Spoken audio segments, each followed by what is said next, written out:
جب قریب پہنچا تو کیا دیکھتا ہے کہ وہ ایک محل ہے جو کالے پتھر کا بنا ہوا ہے۔ دروازے کا ایک پٹ کھلا ہوا تھا اور دوسرا بند۔ بادشاہ دروازے پر ٹھہر گیا اور آہستہ آہستہ دستک دی، لیکن جواب نہ ملا۔ پھر دوسری بار دستک دی اور پھر تیسری بار، لیکن جواب نہ ملا۔ پھر اس نے بڑی زور سے دستک دی، لیکن پھر بھی کسی نے جواب نہ دیا۔ اس نے خیال کیا کہ یہ ضرور خالی ہوگا۔ اب وہ ہمت کر کے محل کے دروازے سے دہلیز تک گیا اور زور سے آواز دی کہ اے محل والو، میں ایک پردیسی آدمی اور مسافر ہوں، تمہارے پاس کچھ کھانے پینے کے لیے ہے؟ یہی اس نے دوبارہ اور تیسری بار کہا، لیکن اسے کوئی جواب نہ ملا۔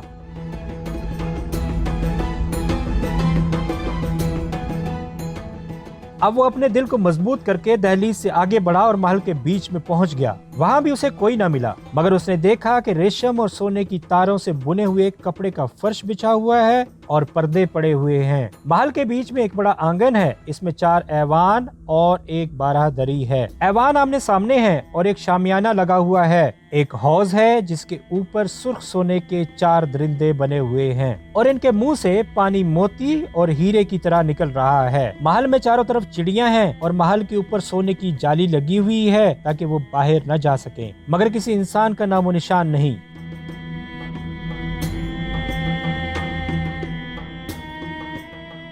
بادشاہ حیران ہوا اور اسے اس بات پر افسوس ہوا کہ یہاں بھی کوئی شخص نہیں جو اس جنگل، تالاب کی مچھلیوں، پہاڑیوں اور محل کا بھید بتا سکے۔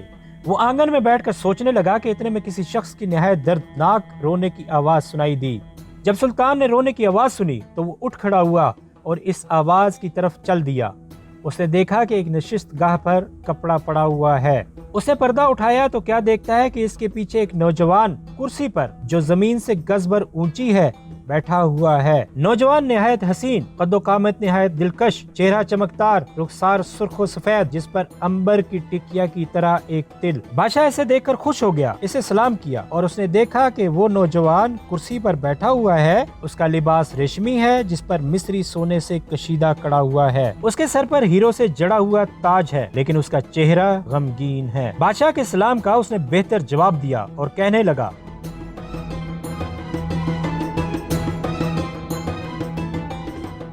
اے میرے بزرگ، مجھے تیرے خیر مقدم کے لیے کم از کم اٹھ کھڑا ہونا تھا، لیکن میں معذور ہوں۔ بادشاہ نے کہا، اے نوجوان، میں تیری معذرت قبول کرتا ہوں، میں تیرا مہمان ہوں اور ایک ضروری کام سے آیا ہوں، اور وہ یہ ہے کہ تو مجھے اس تالاب، مچھلیوں، محل، اپنی تنہائی اور رونے کا بھید بتا دے۔ جب نوجوان نے یہ باتیں سنی تو اس کے چہرے پر آنسو بہنے لگے اور وہ زارو قطار رونے لگا، اور ایک سرد آہ بھر کر اس نے کہا، تمام باتیں خدا پر چھوڑ دے، غم اور فکر میں مت پڑ، یہ مت پوچھ کہ فلاں بات یوں کیوں ہوئی، یہی تقدیر میں لکھا تھا۔ بادشاہ کو تعجب ہوا، وہ کہنے لگا کہ اے نوجوان، تو کیوں روتا ہے؟ اس نے کہا، بات ہی رونے کی ہے۔ وہ اپنے دامن کی طرف ہاتھ لے کر گیا، اسے اٹھایا تو نیچے کا آدھا دھڑ پتھر کا تھا اور ناف سے لے کر سر کے بالوں تک وہ انسان تھا۔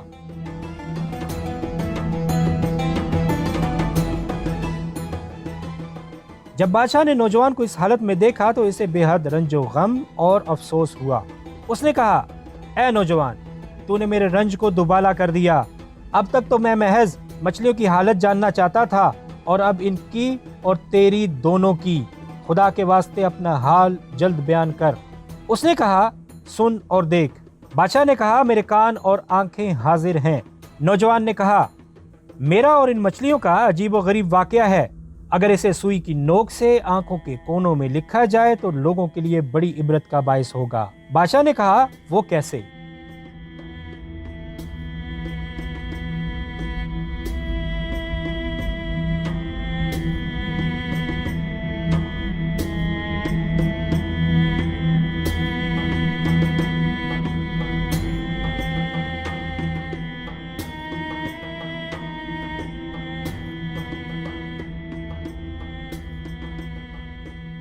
نوجوان نے کہا، میرا باپ اس ملک کا بادشاہ تھا، اس کا نام محمود تھا اور اس کی حکومت جزائر سیاہ پر تھی۔ وہ ان چاروں پہاڑیوں کے بیچ میں رہتا تھا۔ اس نے تقریباً 70 سال حکومت کی۔ جب اس کا انتقال ہوا تو میں بادشاہ بنا اور میں نے اپنی چچیری بہن سے شادی کی۔ اسے مجھ سے اتنی محبت تھی کہ اگر میں موجود نہ ہوتا تو وہ نہ کھانا کھاتی اور نہ پانی پیتی۔ 5 سال تک میرا اور اس کا ساتھ رہا۔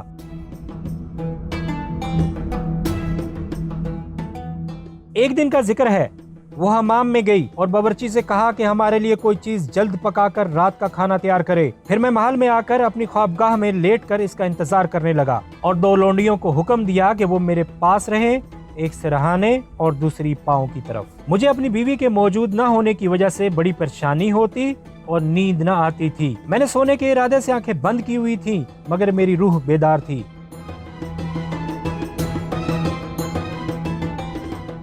ابھی کچھ ہی دیر گزری تھی کہ میں نے سنا سرہانے والی لونڈی دوسری سے کہہ رہی تھی، اے مسعودہ، مجھے اپنے آقا اور اس کی جوانی پر ترس آتا ہے، اسے ہماری مالکہ سے کیا نقصان پہنچ رہا ہے۔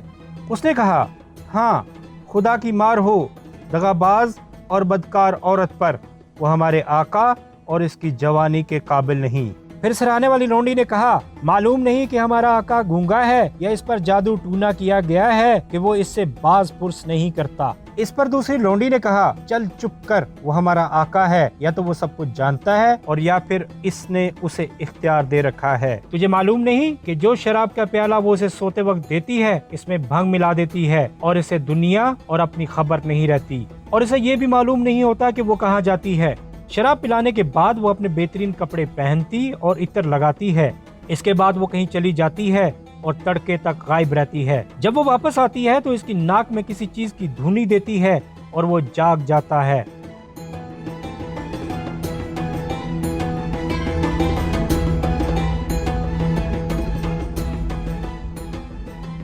جب میں نے دونوں لونڈیوں کو یہ کہتے سنا تو میری آنکھوں کے آگے اندھیرا چھا گیا، لیکن اس کا یقین نہ آیا، یہاں تک کہ دوسری رات ہوئی اور میری بیوی حمام سے نکلی۔ ہم نے دسترخوان بچھا کر کھانا کھایا اور تھوڑی دیر بیٹھ کر باتیں کرتے رہے جیسا کہ ہر روز کیا کرتے تھے۔ پھر اس نے شراب منگوائی جسے میں ہر روز کی طرح اس کے سامنے پی گیا، مگر اس رات میں نے اس سے نظر بچا کر شراب کو انڈیل دیا اور فوراً لیٹ گیا اور اس طرح سو گیا جیسے ہر رات شراب پینے کے بعد سوتا تھا۔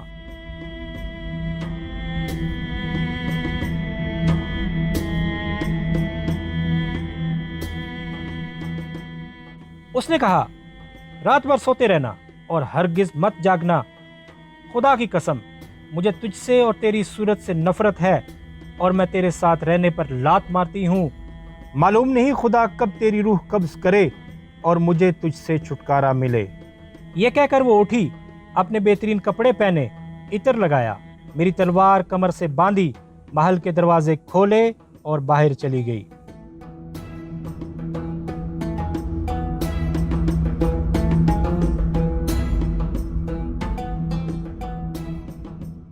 میں اٹھا اور اس کے پیچھے پیچھے ہو لیا اور محل سے باہر آیا۔ وہ شہر کے گلی کوچوں سے ہوتی ہوئی شہر کے دروازے پر پہنچی۔ وہاں اس نے کچھ پڑھا اور سارے تالے کھل کر گر پڑے اور سارے دروازے کھل گئے۔ وہ شہر سے باہر نکلی، یہاں تک کہ کوڑے کے 2 ڈھیروں کے بیچ پہنچی۔ وہ ایک جھونپڑی کے پاس آئی جو اینٹوں کی بنی ہوئی تھی اور اس پر ایک گنبد تھا۔ وہ اندر داخل ہوئی اور میں گنبد کے اوپر چڑھ کر پیٹ کے بل لیٹ گیا اور جھانکنے لگا۔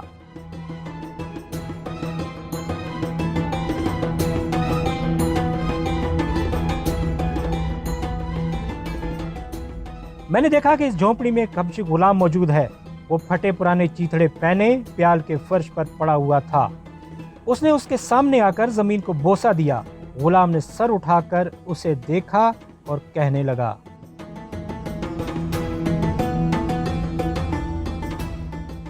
اب شہرزاد کو صبح ہوتی ہوئی دکھائی دی اور اس نے وہ کہانی بند کر دی جس کی اسے اجازت ملی تھی۔